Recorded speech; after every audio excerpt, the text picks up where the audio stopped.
আজকে আমরা ডিসকাস করছি ইন্ডিয়াস ইমিগ্রেশন অ্যান্ড ফরেনার্স বিল 2025। এটা টেবল হয়েছে 11 তারিখে 11ই মার্চ 2025-এ পার্লামেন্টে, লোকসভাতে টেবল হয়েছে। এখন এই ব্যাপারটার সম্বন্ধে আমাদের দরকারি জানার প্রয়োজন কেন, এটা নতুন করে এটা করার প্রয়োজন কেন হয়েছে সেটা আমাদের আগে বুঝে নিতে হবে। আমরা দেখছি যে আমাদের দেশে বাংলাদেশি লোকেরা, রোহিঙ্গিয়ারা সারা ভারতবর্ষে ছেয়ে গেছে। এমনকি আমরা এও দেখেছি যে পাকিস্তানিরা যারা নেপালের থ্রু দিয়ে কিংবা বাংলাদেশের থ্রু দিয়ে ইন্ডিয়াতে এসে যাচ্ছে এবং অনেক বছর ধরে আমাদের দেশে বসে রয়েছে।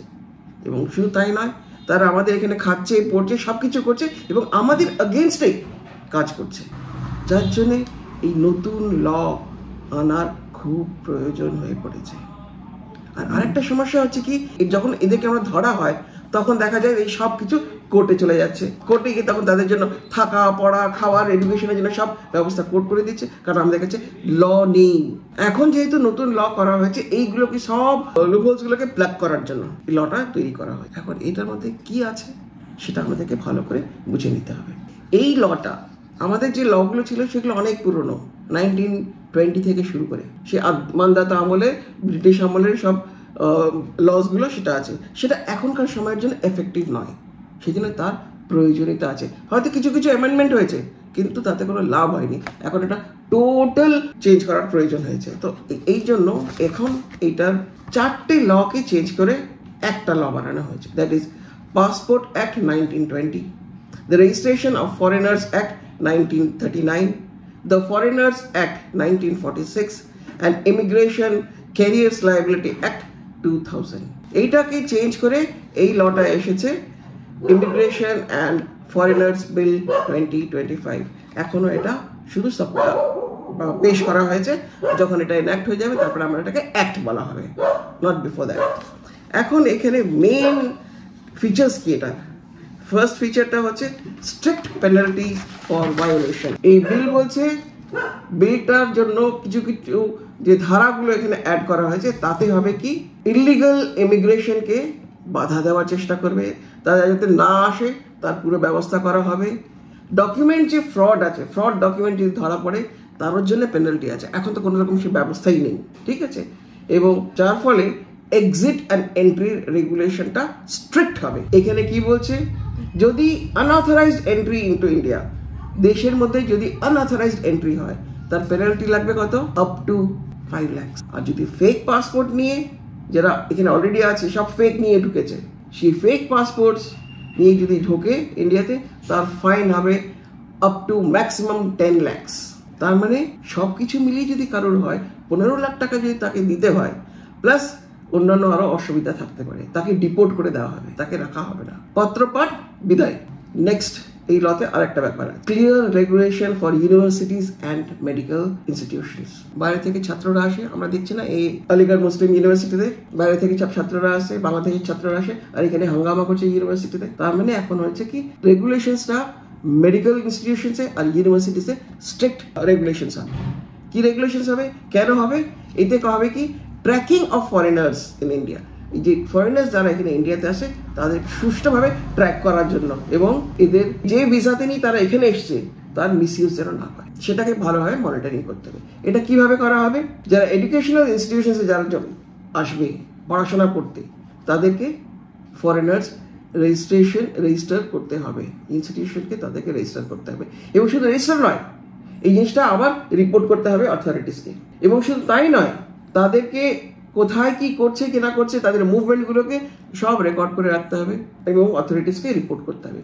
এবং এছাড়াও অনেকে আসে না, বাংলাদেশ থেকে আসে না, ইন্ডিয়াতে ট্রিটমেন্টের জন্য আসে, সেটার জন্য বলছে কি, যে হসপিটালে তারা যাবে তাদের ভিসাতে নিশ্চয়ই লেখা আছে যে এরা এখানে যাবে, এই ট্রিটমেন্টের জন্য এসেছে, এবং কোথায় কোন ট্রিটমেন্টে করতে যাবে সেটা জানেন না, অ্যাপোলো চেন্নাইতে ট্রিটমেন্টে করতে যাবে, লিখেই আসতে হবে, তাদের ভিসাতে সেটাই থাকবে। সে যখন ওইখানে আসছে, অ্যাপোলোতে যখন যাচ্ছে, অ্যাপোলোকে পুরো রেকর্ডিং করতে হবে, দেখে তাদের ফুল ডিটেলস তাদের রেজিস্টারে মেনটেন করতে হবে, কবে কবে এসছে, কি করছে সব থাকতে হবে, এবং সেইগুলোকে অথরিটিসকে রিপোর্ট করতে হবে। তার মানে কি হলো, এদের মুভমেন্ট, এরা কোথায় যাচ্ছে, এদের মুভমেন্টগুলো পরিষ্কার করে রেকর্ডিং করবে এবং অথরিটিসের কাছে থাকবে। দ্যাট মিনস এদেরকে ট্র্যাক করা যেতে পারে, এরা কোথায় আছে, কি করছে, কেনা করছে, ভালো রকমভাবে ট্র্যাক করা যেতে পারে এবং তারা মানে ভিসার যে কারণে ভিসা পেয়েছে সেটা যেন কোনো রকম মিসইউজ না করে, এটাই হচ্ছে আসল কথা।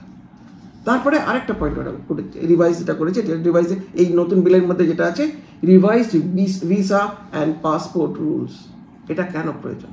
এটা হচ্ছে বর্ডার সিকিউরিটিটাকে যাতে টাইটেন করা যায়, শক্ত করা যায়, আর কি মনিটরিংটা ইমপ্রুভ করা যায়, তদারকি, ফরেনার্সের তদারকি, তাদের মুভমেন্টটা কোথায়, কিভাবে যাচ্ছে, কোথায় থাকছে, কি করছে, সব মুভমেন্ট সব রেজিস্টার করতে হবে এদের ট্র্যাকিং করার জন্য। তো কি বলছে, strict requirement for maintaining India's visas. আগে কি ছিল, হলো চলো ভিসা পেয়ে গেলাম, চললাম, গিয়ে তারপরে বদমাইশি করলাম, নো, সেটা করা যাবে না। এখন ভিসার জন্য স্ট্রিক্ট রিকোয়ারমেন্টস রয়েছে। প্রত্যেকটি ডেটা কেন যাচ্ছ, আমি বেড়াতে যাচ্ছি, নো, বেড়াতে যাচ্ছি মানে কোথায় কোথায় যাচ্ছ, ডিটেলস, কোথায় কোথায় যাবে ডিটেলস, তোমাকে ভিসা তোমাকে আগে প্রোভাইড করতে হবে। আমি বলছি আমি আজমের শরীফে যাবো, তারপরে দেখা যাবে তুমি হায়দ্রাবাদে গিয়ে বসে আছো, নো, ঠিক আছে না। এবং ফরেনার্সরা ইন্ডিয়াতে রেসিডেন্ট আছে, কতদিন ধরে রেসিডেন্ট আছে এবং কোথায় আছে তার মুভমেন্টগুলো পুরো ট্র্যাক করা হবে। এবং এটি শুধু বাংলাদেশ আর এটার জন্য নয়, তোমরা দেখবে যে অনেক ফরেনার্স আছে ওয়েস্টার্ন ইউরোপ থেকে আসছে, যারা ইউএসএ থেকে আসছে, তারাও কিন্তু এরকম বদমাইশি করছে। এই ইলেকশনের সময় আমরা দেখেছি না কীরকম বদমাইশি তারা করেছে, তাদের মুভমেন্ট অনেককে পত্রপাত বিদায় করানো হয়েছে, তবুও যেখানে অনেকদিন এখানে ইন্ডিয়াতে থাকার পরেও কিন্তু এখন আর সেই সব বদমাইশি তারা করতে পারে না। রেগুলেশনসগুলো খুব টাফ অ্যান্ড স্ট্রিক্ট হয়ে যাচ্ছে এবং এদেরকে এই যে এরা যারা আসছে, বেড়াতে আসছে, ট্র্যাকিং মেকানিজমসটা খুব ইমপ্রুভ করা হবে, ডিজিটাল হয়ে যাবে, বুঝতে পেরেছো, ডিজিটাল হয়ে যাবে। লং টার্ম ফরেনার্সরা যারা এখানে থাকবে তাদেরটাও ডিজিটাল হয়ে যাবে, তাদের মুভমেন্টগুলো ফুললি ডিজিটাল থাকবে, ঠিক আছে। নেক্সট, মোর পাওয়ার, ইমিগ্রেশন অফিসার্সদের এখন বেশি পাওয়ার দেওয়া হবে, আগের মতো নয়। এটা কেন হবে? To strengthen India's border security and internal monitoring system. এটাতে কি হবে, ইমিগ্রেশন অফিসার্সদের এখন ওদেরকে সেই অথরিটিটা দিয়েছে, যখনই আমরা ল্যান্ড করব, প্লেন থেকে আসছি কিংবা শিপ থেকে আসছি কিংবা ট্রেনে করে আসছি কিংবা বাসে করে আসছি, যেভাবেই আসছি সেখানে সব জায়গায় ইমিগ্রেশন অফিসার্সরা থাকবে এবং তাদেরকে পাওয়ার দেওয়া হয়েছে ধরে রাখার জন্য, ইনভেস্টিগেট করার জন্য এবং প্রয়োজন হলে পত্রপাঠ ব্যাক করে দেওয়ার জন্য তাদের দেশে ইমিগ্রেশন অফিসার্সদের সেই রকম পাওয়ার দেওয়া আছে। আর যদি দেখা যায় এই লোকের কোনো ইতিহাস আছে, ইন্টারপোল থেকে তারা চেক করে দেখবে যে এর নামে কোনো কিছু আছে কিনা এবং তারা ফেক পাসপোর্ট নিয়ে আসছে কিনা, ফেক ডকুমেন্টস নিয়ে তারা আসছে কিনা, সেগুলো যদি দেখা যায় এবং দেখা যায় যে এদের কোনো ট্র্যাক রেকর্ড আছে, এই সিকিউরিটি রিস্ক হতে পারে, তাকে পত্রপাঠ বিদায় করতে পারে, সে ক্ষমতা এদেরকে দেওয়া হয়েছে। আর একটা বলা হয়েছে যে liability of carriers and transport operators. এটা কেন দেওয়া হয়েছে? এখানেও সেই একই কথা, enforcement of international travel norms and illegal entry ইন্ডিয়াতে যাতে না হয় তার জন্য। এখন এটার জন্য তারা কি করছে, সরকার এই বিলটা কি পাওয়ার্স দেবে, এরা বলছে যে ট্রান্সপোর্ট অপারেটরস যারা responsible for carrying unauthorised foreigners into India, তাদের কিন্তু ভয়ঙ্কর দায়িত্ব থাকবে।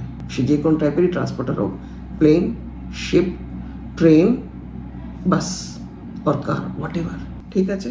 এবং এদেরকে দায়িত্ব দেওয়া বলা হয়েছে যে তোমরা ভেরিফাই করবে ডকুমেন্টসগুলো, যখনই ওরা বোর্ড করবে, প্লেনে উঠবে কিংবা শিপে উঠবে কিংবা ট্রেনে উঠবে কিংবা বাসে উঠবে কিংবা গাড়িতে উঠবে, যে কোনো ভেহিকলে আসবে, তাদেরকে চেক করতে হবে, তাদের ডকুমেন্টসগুলোকে চেক করতে হবে, স্ক্রিনিং করতে হবে। এখন ডিজিটাল অ্যাডভান্সমেন্ট হয়ে গেছে, নেট থেকে আমাদেরকে চেক করতে হবে এবং তারা যদি পরে দেখা যায় যে এরা সিকিউরিটি রিস্ক ছিল, সেই অপারেটার্সদেরকে হাই পেনাল্টি পে করতে হবে। এখানে কোনো দ্বিতীয় কথা নেই। এইভাবে আমাদের দেশটাকে সুরক্ষিত রাখার জন্য এই বিলটা টেবল করা হয়েছে পার্লামেন্টে।